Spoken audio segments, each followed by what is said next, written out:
오늘 본문의 말씀으로 의인은 믿음으로 말미암아 살리라 라고 하는 제목으로 하나님 말씀 증거하도록 하겠습니다.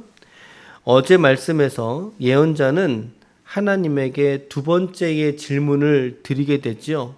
어떤 내용이었습니까? 거짓된 자들을 하나님 왜 방관하고 계세요? 라고 하는 거였어요.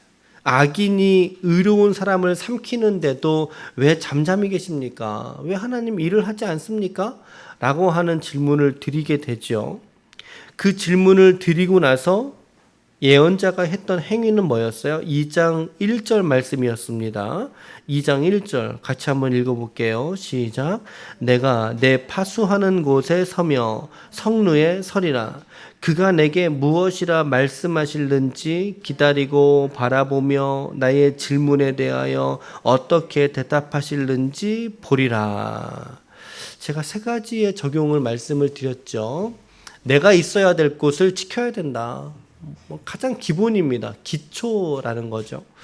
그리고 나서 우리의 믿음의 성루 위에 서야 된다라고 하는 말씀도 드렸고, 하나님의 말씀에 우리의 주의를 기울일 수 있어야 된다라고 하는 적용을 어제 말씀을 드리면서 설교를 마쳤습니다. 물론 이런 예언자의 질문, 첫 번째 질문에 하나님이 대답하셨고, 두 번째 질문에 도 역시 하나님이 당연히 질문에 대답하셔야 되는 것은 아니죠. 엄밀히 말하면 아니죠. 하나님이 대답할 필요가 뭐가 있겠어요. 질문은 인간의 질문인데. 그러나 예언자는 하나님을 신뢰했죠. 어떤 하나님을 신뢰했습니까? 자기에게 말씀해 주시는 하나님을 신뢰한 겁니다. 그 질문에 있어서 정당한 답변을 하나님이 나에게 주실 거야. 혹은 깨닫게 하실 거야 라고 하는 마음으로 예언자가 하나님을 기다렸던 거죠. 하나님의 말씀을 기다렸던 거죠. 제가 주석을 이렇게 보다가 어제 말씀드리기를 첫 번째 질문 후에 두 번째 질문까지 하나님이 답변을 주셨죠. 첫 번째 질문과 답을 주셨고 두 번째 질문에 있기까지 요 사이에 시간적인 연속성이 없을 것 같다 말씀드렸지 않습니까? 어느 정도의 기간 동안은 분명히 예언자가 그 하나님의 응답을 가지고 살았을 것이다. 첫 번째 질문과 두 번째 질문 사이에 상당한 시간이 흘렀을 것이다. 라고 하는 저 개인적인 묵상을 말씀을 드렸잖아요. 근데 너무 또 감사한 것은 어제 또 이 말씀 준비하면서 주석을 몇 가지 읽다가 또 많은 신학자들이 그렇게 생각을 지지한다 그래요. 그렇게 첫 번째 질문과 두 번째 질문 사이에 시간차가 있을 것이다 라고 하는데 동의를 하더라고요. 그래서 묵상이 그래도 엇나가진 않았구나 이런 생각을 좀 해보게 됐는데, 저는 마찬가지인 것 같아요. 마찬가지로 예언자의 두 번째 질문, 하나님께 탄식을 했잖아요. 어찌하여라고 탄식을 했잖아요. 그리고 나서 하나님의 답변이 있기까지, 그러면 요 사이는 얼마나 걸렸을까요? 다시 말하면 2절과 1절 사이에, 1절과 2절 사이에 질문하시는, 내가 어떻게 대답하실는지 보리라 라고 하였더니 2절에 여호와께서 내게 대답하여 이르시되, 과연 1절과 2절 이 행간의 시간차가 바로 즉각적이었을 거냐라는 질문이에요. 예언자는 분명히 내가 기다리겠다, 바라보겠다, 그리고 내가 지켜볼 거야, 하나님이 어떻게 말씀하시는지 어떤 신뢰를 가지고 하나님께 질문을 던진 거거든요. 지금 우리가 이 성경을 읽을 때는 어떤 관점으로 읽지요? 문학적인 관점에서 보자면 우리는 전지적 관점에서 이 성경을 지금 읽고 있습니다. 그렇죠? 무슨 말이죠? 앞에 있는 질문에 하나님은 이렇게 대답하실 거야 라고 하는 걸 우리는 이미 앞선 정보를 가지고 지금 성경을 읽는 거예요. 어떻게 스토리가 펼쳐질지 알아요. 야곱의 생애, 다윗의 생애, 그가 어떻게 살아갈지, 어떻게 죽을지. 그러니까 앞뒤에 무슨 질문을 하고 하나님이 어떤 답변을 주실 거야라고 하는 걸 우리는 전부 다 알고 있기 때문에, 즉 전지적 관점으로 이 성경을 읽고 있기 때문에 이 예언자의 삶은 간과해버리고 읽을 때가 너무나 많다는 거죠. 이 예언자의 일상은 잊어버리고 잃어버리고 전혀 쳐주지 않는 거죠. 그리고 나서 첫 번째 질문과 두 번째 질문에 즉각적인 응답이 있을 거다. 저는 그것에도 역시 반론을 듭니다. 이 두 번째 질문 이후에 예언자는 역시나 상당한 시간이 지났을 거예요. 충분히 그렇게 살았을 것입니다. 한 절 차이지만 예언자의 질문과 하나님의 답변이 있기까지는 1년이 걸릴 수도 있었고요. 2년, 5년, 아니요 10년이 걸렸을 수도 있어요. 제가 지금 어떤 얘기를 드리고자 하는지 아시겠죠? 여러분, 우리의 하나님을 향한 질문들이 있어요. 물음이 있고 기도가 있단 말이죠. 그 기도에 대한 응답도 역시 우리의 삶의 일상이라고 하는 시간이 지불되어야 한다라는 거예요. 이것이 간과된 채로 우리가 오늘 기도했으니까 하나님 당장 내일 응답하셔야 돼요. 내가 지금 기도했으니까 하나님 요때까지입니다. 요때까지는 요 꼭 말씀해 주셔야 돼요. 그렇게 기도해서는 안 된다고 하는 거죠, 여러분. 우리가 탄식하면서 하나님께 질문이 있고 기도했어요. 그런데 그 기도에 대한 응답의 때는 아무도 모르는 겁니다. 응답의 때를 단정하지 마시라는 거예요. 우리는 겸손하게 우리 질문에 대해서 주님 저는 모르겠습니다 라고 하는 게 저는 가장 경건한 태도인 것 같아요. 물론 마음으로는 지금 당장이겠죠. 모두가 다 그렇잖아요. 1절과 2절을 우리가 바로 읽어 내려갔듯이 보리라 하였더니 하나님께서 내게 응답하여 바로 내려갔듯이, 그러나 그런 마음으로 우리의 삶의 문제와 기도들을 바라보게 되면 우리가 낙심하게 될 때가 훨씬 더 많더라는 거죠. 예, 하나님은 분명히 우리에게 그 질문과 기도에 대한 일상이라고 하는 대가를 주님은 기다리고 계신다. 그 인내와 수고를 주님은 원하신다라는 거예요. 예언자도 분명히 이 질문을 껴안고 자기의 삶의 현장에서 당신이 살아야 될 일들을 묵묵히 실행하면서 살았을 거라고 저는 믿어요. 확신해요. 농사라도 지었으면 농사 지며 살았을 거예요. 그러면서 하나님께 끊임없이 질문을 했겠죠. 하나님 언제까지입니까? 우리 기도에 대한 응답은, 질문에 대한 대답은 하나님의 때에 하나님의 방식으로 여러분들과 저에게 역사하시는 줄 믿으시길 바랍니다. 우리의 믿음이 그런 믿음에 있어야 된다는 거죠. 이것을 간과하고 마음을 급하게 먹으면요, 급하게 먹는 떡이 어떻게 된대요? 체한다고 하잖아요. 급하게 먹는 떡이. 밥이 다 익은 거 알아요. 밥이 다 익은 거 알아요. 다 알지만 어떻게 해야 맛있는 밥을 먹어요? 뜸을 들여야 먹잖아요. 뜸을 들여야 맛있는 밥을 먹듯이 뭐예요? 기다림. 우리가 하나님의 말씀과 응답을 기다릴 때에도 천천히 갈 줄 알고 믿음의 뜸을 들여야 되는 시간들이 필요하다라고 하는 거예요. 저는 이렇게 좀 행간에서의 묵상이 어제 오늘 좀 더 개인적으로는 다가왔던 것 같아요. 더 은혜가 됐던 것 같아요. 여러분들에게도 행간의 은혜가 있기를 축복합니다. 이윽고 이제 예언자에게 하나님이 말씀하기 시작하는 거예요. 2절에 2절 같이 읽을게요. 시작. 여호와께서 내게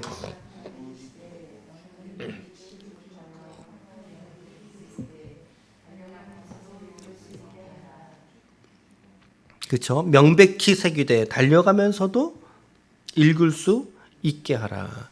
이게 무슨 의미일까요? 한번 생각해 보세요. 여러분들 이게 어떤 의미일까? 2절 말씀이 하나님의 말씀과 하나님의 예언은 확실하다라고 하는 뜻이겠죠. 여러분들 나름대로의 묵상의 지평을 펼치세요. 괜찮아요. 예언의 확실함을 의미한다는 거죠. 이 말씀을 그래서 어떻게 하라고 말해요? 큰 판에다가 명확하게 새겨 넣으라. 심지어 뭐 하면서도 읽을 수 있을 만큼, 달려가면서 있을 만큼. 그러면은 이거를 명확하게 적는 게 중요해요? 크게 적는 게 중요해요? 네, 명확하고 크고. 여러분 대충 훑어본다는 사자성어가 뭐가 있죠? 주마간산이란 말이 있어요. 달리는 말 위에서도 산천을 구경한다. 달리는 사물이에요. 달리는 데서 사물을 봐요. 그러니까 자세히 볼 수가 있어요? 자세히 볼 수 없잖아요. 근데 오늘 말씀에서 보니까 그만큼 달려가면서도 읽을 수 있을 정도로 이 예언의 말씀이 확신하고 분명하고 그리고 정확한 말씀이다라고 한다는 거죠. 이 말씀이. 근데 어떤 게 확실하다고 말하는 걸까요? 그러면 뭐가 확실하다고 말하는 걸까? 3절과 4절이에요. 3절과 4절의 말씀이 확실하다. 텍스트적으로 본다면 말이죠. 그럼 3절과 4절을 봐야 되겠죠. 읽어볼게요. 시작. 이 묵시는 정한 때가 있나니 그 종말이 속히 이르겠고 결코 거짓되지 아니하리라. 비록 더딜지라도 기다리라. 지체되지 않고 반드시 응하리라. 보라, 그의 마음은 교만하여 그 속에서 정직하지 못하나 의인은 그의 믿음으로 말미암아 살리라. 아멘, 아멘. 이 3절과 4절이 확실한 하나님의 예언이라는 거예요. 그러니까 아마도 판에다가 적었어야 될 말씀은 어쩌면은 2장 4절에 있는 하반부에 있는 말씀을 적었을 수 있죠. 의인은 그 믿음으로 말미암아 살리라라고 하는 말씀 적지 않았겠어요? 네, 맞아요. 적었어요. 이 말씀 적었어요. 그래서 신약 시대에 와서 이거 이제 상상이에요. 예. 신약 시대에 와서 사도 바울과 그리고 이제 믿음의 기자에 의해서 3번이나 이 말씀이 인용되지 않습니까? 확실하게 적은 거 맞아요. 그러니까 이 2절에서 저는 2가지의 교훈 좀 찾아봤는데, 첫 번째는 하나님의 심판 선언은 반드시 하나님의 때에 이루어진다라고 하는 거예요. 언젠가. 말씀을 3절 보세요. 이 묵시는 뭐가 있다? 정한 때가 있다. 누가 정한 때예요, 그러면? 내가 정한 때죠? 아니라는 거죠. 하나님이 정한 때가 있다라는 거예요.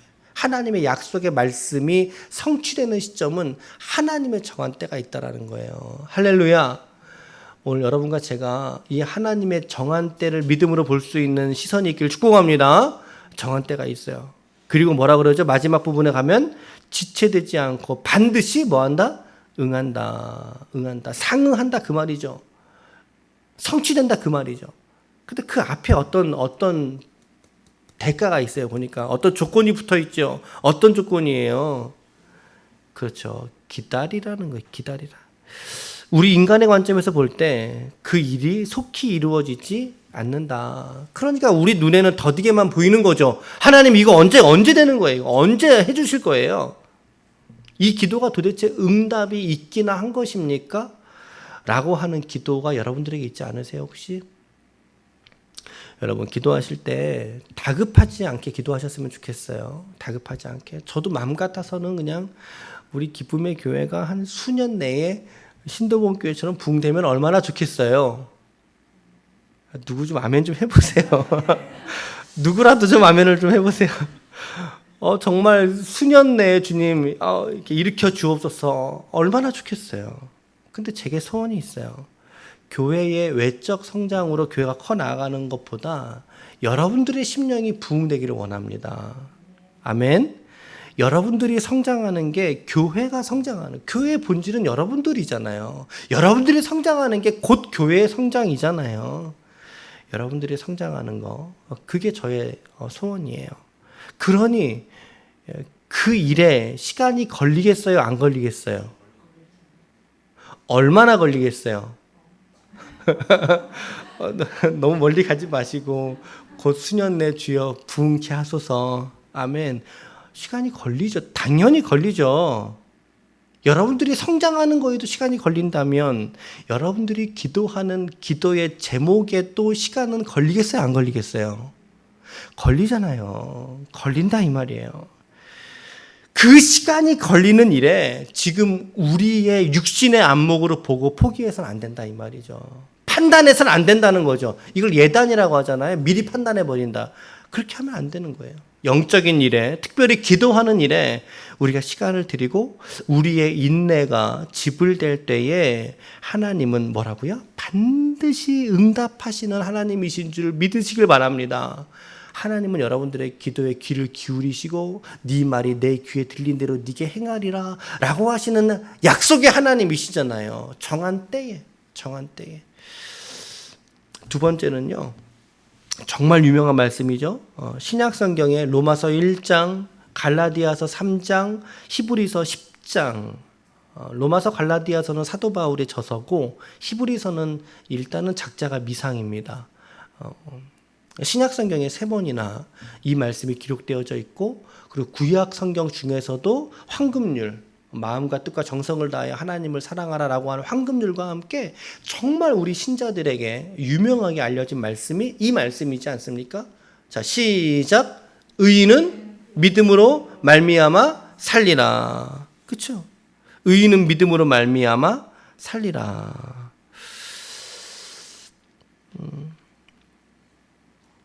하나님이 예언자의 질문에 지금 무엇을 요구하고 있어요?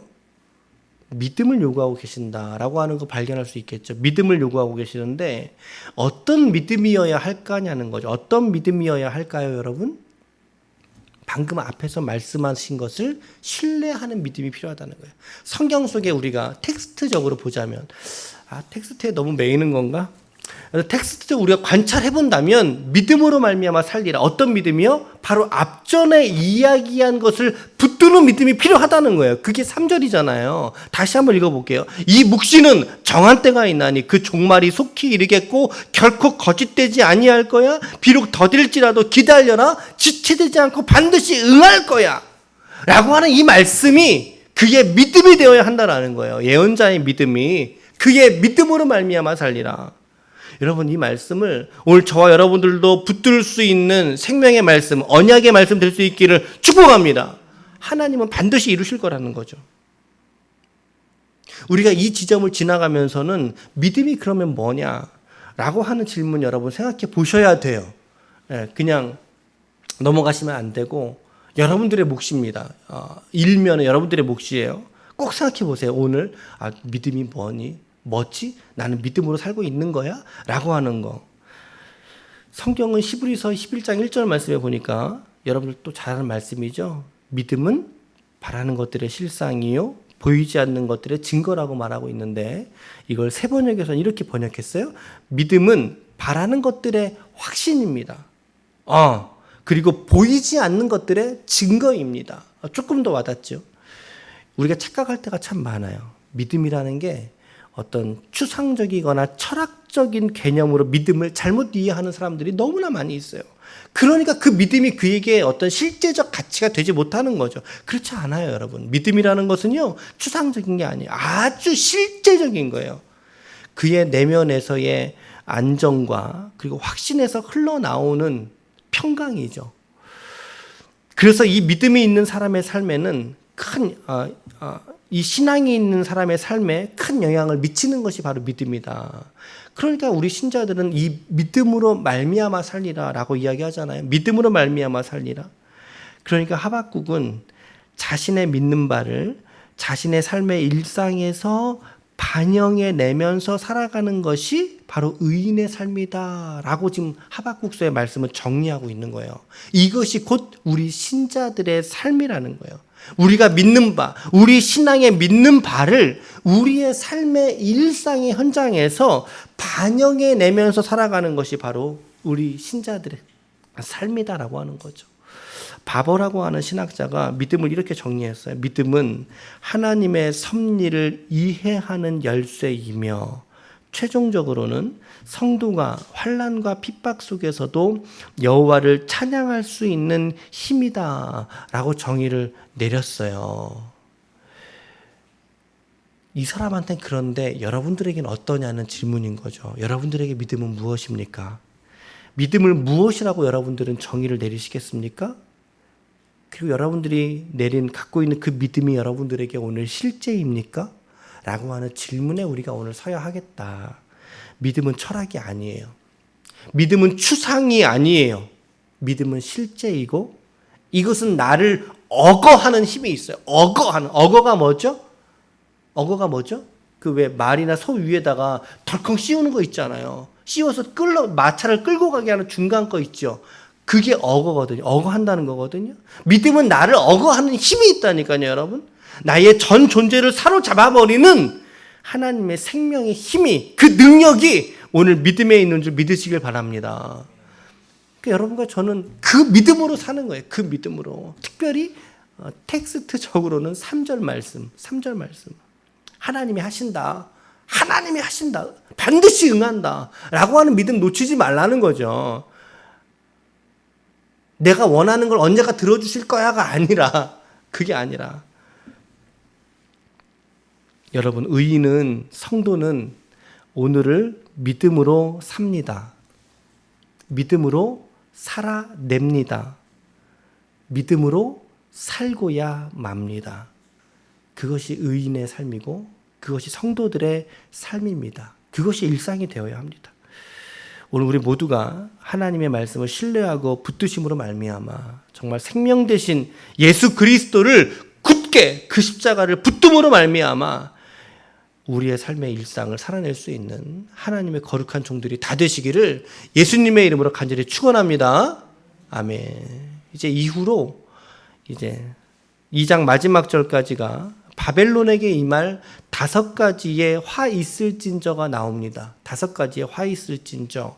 첫 번째는 착취하는 자에게, 두 번째는 거짓 평안을 추구하는 자에게, 세 번째는 억울한 피를 흘리는 자에게, 네 번째는 술 취한 자와 폭력을 일삼는 자에게, 다섯 번째는 우상을 만드는 자에게 하나님의 화가 임할 것이다. 이 모두가 다 누구를 지칭하고 있는 거예요? 5가지가 다? 기본적으로는 바벨론이죠. 기본적으로는 바벨론이요. 여러분들의 묵상 속에서는 여러분들을 힘들게 하고 압제하고 여러분들에게 차별과 모욕을 가져다 주는 이 세상, 혹은 갑과 을의 세상 속에서의 우리를 힘들게 하는 어떤 존재들이라고 우리는 적용할 수도 있겠어요. 이제 오늘과 내일, 오늘 다 다루지 않았는데 여러분 내일도 마지막 절 말씀까지 주시니까 이 말씀들로 잘 또 묵상하셔서 여러분 이 화 있을진저의 화를 혹시나 나에게 있는 모습은 아닌가라고 하는 자기 반성적인 그런 묵상으로 이 말씀 안에서 또 회복과 은혜를 누릴 수 있는 저 여러분들이 되시기를 바랍니다. 아멘. 기도하시겠습니다.